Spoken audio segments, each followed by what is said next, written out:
اوپر جو بیٹھے ہیں ان کو فرق نہیں پڑتا. واحد پاسپورٹ یہ ایک ایسی چیز تھی کہ نوجوان نسل جو ہے وہ جا کے پاسپورٹ بنا کے باہر جانے کی کوشش میں تھی.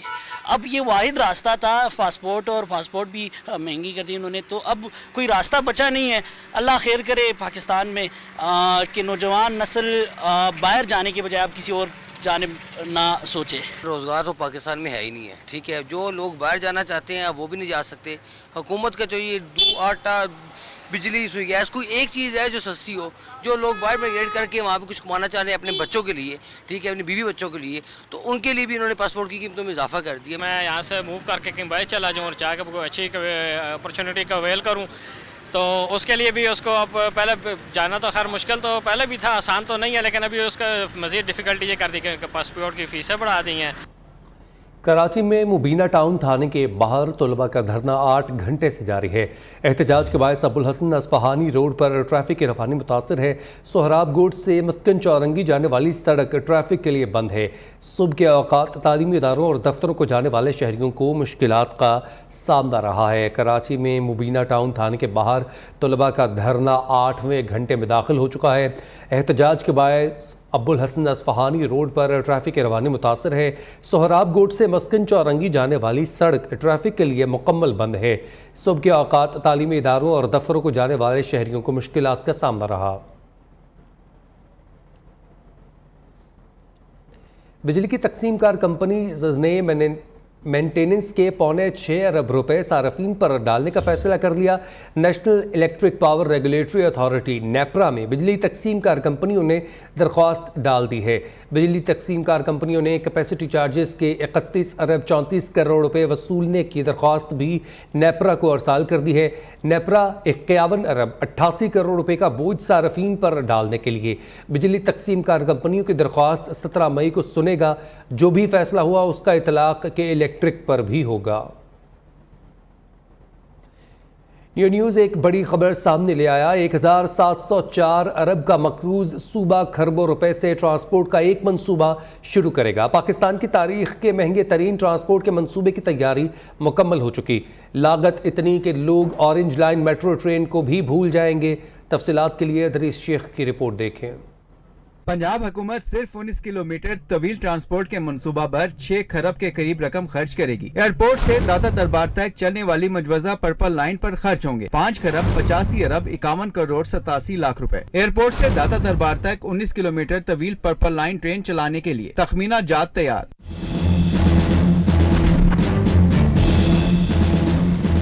پرپل لائن منصوبے کی لاگت کا ابتدائی تخمینہ 5 کھرب 85 ارب 51 کروڑ 87 لاکھ روپے لگایا گیا ہے. 19.9 کلومیٹر طویل پرپل لائن کے لیے آئندہ مالی سال میں ابتدائی طور پر 10 کروڑ روپے مختص کرنے کی تجویز دے دی گئی ہے. 16 اسٹیشن رکھنے والی پرپل لائن کو 3.4 کلومیٹر زیر زمین اور 15.6 کلومیٹر مولک روٹ سے گزارا جائے گا.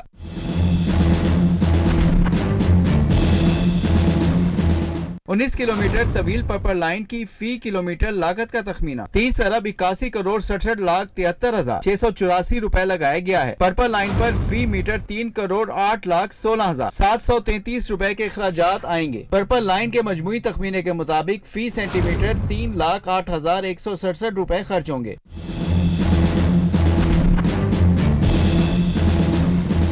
پرپل لائن کے لیے اگست 2006 میں ہانگ کانگ کی MVA پہلی سٹڈی کی گئی تھی. 2016 میں یونان کی فرم نے فیزیبلٹی تیار کی تھی. ادریس شیخ، نیوز لاہور. اس قدر گوندھنا پڑتی ہے، لہو سے مٹی ہاتھ گھل جاتے ہیں، پھر قوزہ گری آتی ہے. دور جدید میں جہاں جدت آ گئی وہیں لوگوں کے رہن سہن کے طریقہ کار بھی بدل گئے. پرانے زمانے میں کھانے پینے کے لیے مٹی کے برتن استعمال ہوتے تھے. آج نان سٹک برتن کچن کی زینت بن گئے ہیں. اقرا لیاقت کی رپورٹ.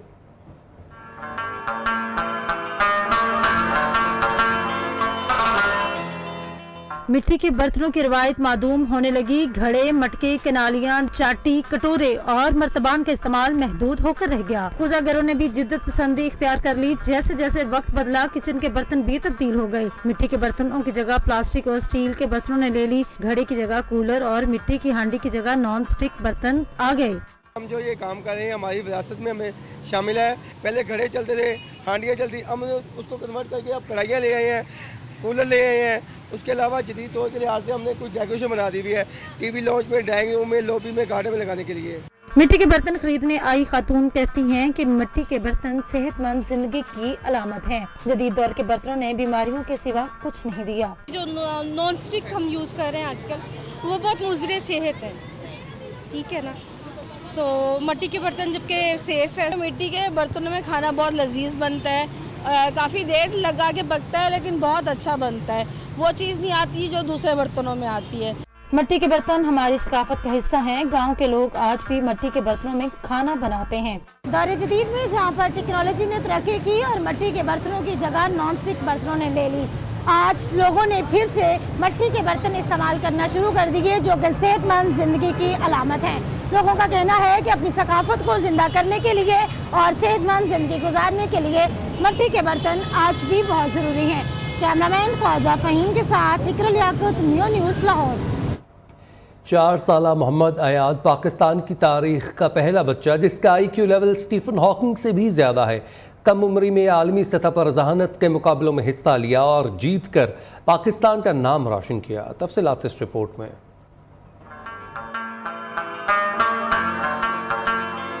4 سال کی عمر اور کارنامے بڑے بڑے. محمد ایاد نے کم عمری میں کینیڈا, امریکہ, انگلینڈ, دبئی اور انڈیا میں ذہانت کے ایسے ریکارڈز بنائے کہ دیکھنے والے دھنگ رہ گئے. 3 سال کی عمر میں 1000 کتابیں پڑھ کر عالمی ریکارڈ بنا ڈالا. This one is frontal lobe. It tells us how to walk, how to run and how to speak. This is parietal lobe. It helps us and to pinch and hot and cold. Occipital is our camera for brain. Muhammad Ayad کو چھوٹی سی عمر میں تمام ممالک کے جھنڈوں کے رنگ اور ممالک کے نام پیراڈک ٹیبل میں IQ لیول سٹیون ہاکنگ سے بھی زیادہ ہے. سٹیون ہاکنگ کا IQ لیول 195 تھا. Bronchus, bronchioles, capillaries, alveoli, gallbladder, ligament, hepatic vein, hepatic duct. It sends oxygenated blood to the body and the deoxygenated to the body with the lungs. 4 سال کی عمر میں ماہر ریاضیات, طب اور کیمسٹری سے متعلق مختلف امور پر معلومات حاصل ہیں. اتنی معلومات جتنی کسی MBBS کو پہلے سال میں دی جاتی ہیں. This one is cerebellum. It helps us to balance. This is the brainstem. It helps us to breathe. Hypothalamus controls the hormones and pituitary gland control the hypothalamus control the temperature and pituitary gland control the hormones. 4 سالہ محمد Ayad کو فخر پاکستان کے خطاب, civil award